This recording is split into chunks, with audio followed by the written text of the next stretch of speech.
अब हम डिस्कस कर लेते हैं कोऑपरेटिव फार्मिंग सोसाइटीज। ऐसी सोसाइटीज जो फार्मर्स को लेकर ही बनती है। मतलब मेंबर्स कौन होंगे इसमें? किसान होंगे, छोटे छोटे किसान जो लार्ज स्केल का प्रोडक्शन करने में असमर्थ हैं।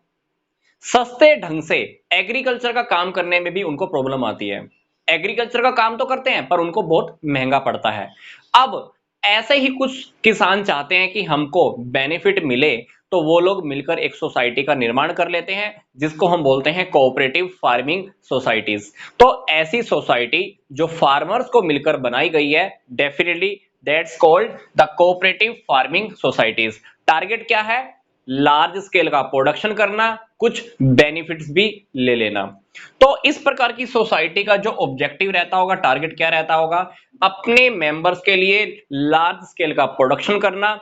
लार्ज स्केल का प्रोडक्शन तो होगा ही, प्लस उनको जो भी अवेलेबल होगा वो सस्ता ही मिलेगा। फॉर एग्जांपल मान लीजिए एक अकेला किसान मान लो कहीं से कुछ खरीद के लाए, तो उसको बीज या कोई मशीन महंगी पड़ेगी। पर अगर 100 किसान 100 फार्मर्स अगर एक साथ मिलकर कोई मशीन खरीद कर लाएं, एक तो वो काफी अच्छी क्वालिटी की होगी, मॉडर्न टेक्नोलॉजी की होगी, प्लस उसको वो सस्ती भी मिल जाएगी।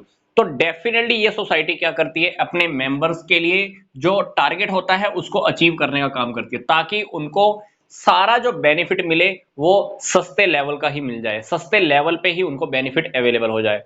फिर प्रोडक्टिविटी को इंक्रीज करना, क्योंकि अगर सारे फार्मर सारे किसान अगर मिलकर काम करेंगे तो क्या होगा? प्रोडक्शन बहुत ज्यादा होने वाला है। अब बात करते हैं फंक्शंस की। फंक्शंस के अंदर क्या है? ये किसानों को मोटिवेट करती है कि आप एक साथ मिलकर काम करो, एक साथ मिलकर जमीन का प्रयोग करो, तो इससे क्या होगा? लार्ज स्केल का प्रोडक्शन होगा।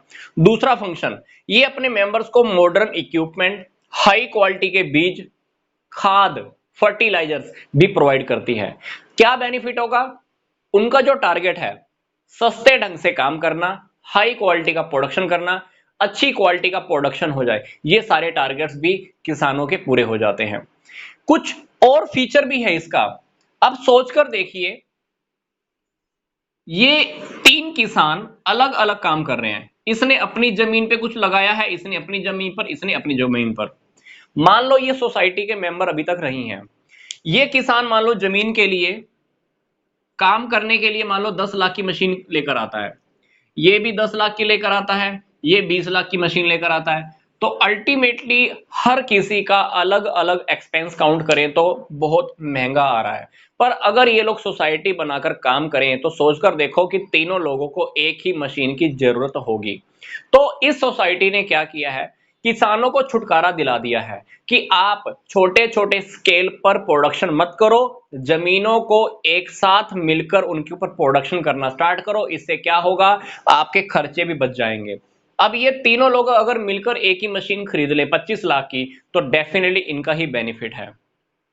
फिर प्रोडक्टिविटी ज्यादा होने वाली है।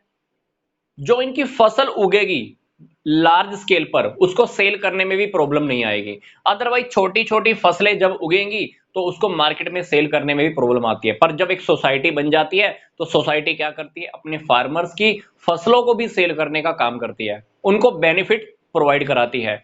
अच्छी क्वालिटी के बीज प्रोवाइड कराना, मॉडर्न टेक्नोलॉजी प्रोवाइड कराना, फर्टिलाइजर्स प्रोवाइड कराना, तो ये सारे काम सोसाइटी अपने फार्मर्स के लिए या ये कह लीजिए मेंबर्स के लिए करती ही है।